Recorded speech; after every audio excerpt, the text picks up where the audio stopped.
For today's video, at dahil nga walang pasok ngayon, kami nga pala ay pumunta ng palengke. Dahil nga nag-crave si Mami at si Daddy ng ginataang alimango. At panoorin nyo nga pala dito kung paano ko niyaya ni Daddy sa palengke. Sobrang aga nga pala namin nagising dito. At biglaan nga pala ako niyaya ni Daddy na hindi ko nga pala talaga alam kung saan kami pupunta dito.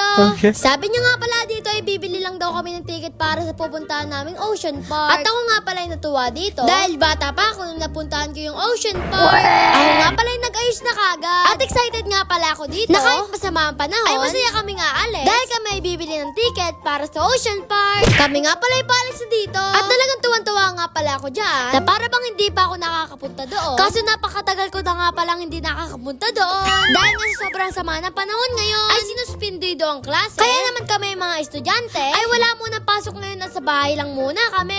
Kami nga pala ay nakarating na dito sa bayan. At hindi ko nga pala talaga alam kung saan kami pupunta. Na para bang ipaprank lang ako ni Daddy. Kaya naman tignan natin kung saan ba talaga kami pupunta dito.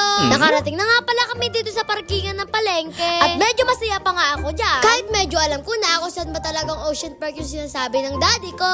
Nakarating na nga pala kami sa sinasabi niyang Ocean Park. At talagang bad trip nga pala ako dito. Dahil sa sobrang aga nga pala niya ako niyaya. At dito lang pala sa palengke yung sinasabi niyang Ocean Park. Habang binibidyoan niya nga pala ako dito. Tinatanong niya nga pala ako dito kung ano-ano nga daw ang makikita ko sa Ocean Park. Kaya dito niya na lang daw ako dinala. Kasi marami din naman daw isla na makikita dito.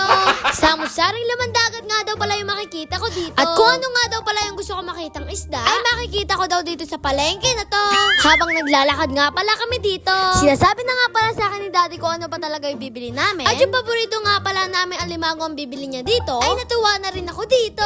Ang paborito nga pala naming luto sa alimango ay kinataang kalabasa na may sitaw. At itong alimango na ito, kaya naman sobrang saya ko nga pala dito. Bumili na nga pala kami ng mga gulay dito. At kami nga rin pala ay bumili na rin ng niyog. At ito nga pala yung nilalagay namin sa ginataang alimango. Kami nga pala ay pauwi na rin dito. At na-imagine ko na nga pala yung ulam namin. Na para bang na-excite na ako sa aming tanghalian. Pagka-uwi nga pala namin sa bahay dito, yan na nga pala yung alimango na nabili namin sa palengke. At talagang buhay na buhay pa nga pala siya dyan. Kaya naman natatakot pa nga ako dito. Tinulungan ko na nga pala si Daddy na maghimay ng mga gulay dito. At yun nga lang pala yung tinulong ko. Na para bang napagod pa nga ako sa ginawa ko na yan. Nakipaglaro pa nga pala si Daddy sa mga alimango dito. At pinakita ko nga pala din ito sa kapatid ko na si Samira. Kaya naman natakot talaga siya sa mga alimango na to. Sinimula na nga pala ni Daddy magluto dito. Nilagyan niya nga lang pala yung kuwali dyan ng tubig. At nilagay na nga rin pala yung mga alimango. Na kahit pa may mga tali. Kasi natatakot daw talaga siya masipit nito. Tinanggal niya na nga pala yung mga tali dito. At medyo nalagas nga daw pala yung mga galamay. At hindi daw nga pala talaga niya alam kung bakit nalagas ito.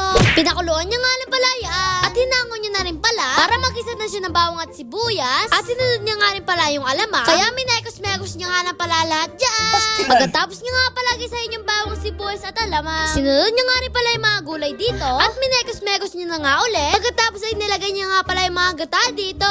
Tinakpan niya nga pala yung kawali dito. At pinakulo niya nga lang pala yan. Hanggang sa lumambot ang mga nakalagay na gulay dito.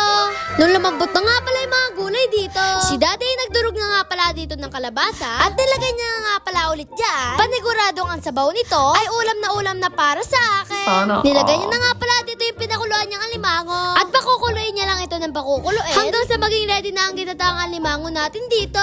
Kung makikita niyo nga pala yung sabaw nito, ay sobrang creamy niya nga pala tignan. Na para bang nagugutom ulit ako dito.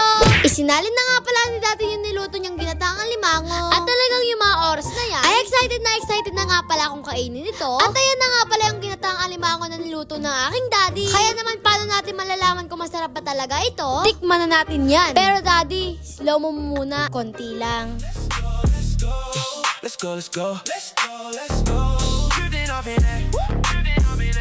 Drifting off in that. Yeah, yeah. You and I. Sobrang sarap nga pala talaga ng kain namin dito. At kahit araw-araw ko nga palang ulamin ito, ay hindi talaga ako magsasawa dito. Kaya naman kung nagutom din kayo sa vlog namin na ito, ay magluto na rin kayo sa bahay nyo nito. Yun lang, paalam. Please like, follow, share. Thank you. If you're looking for a good time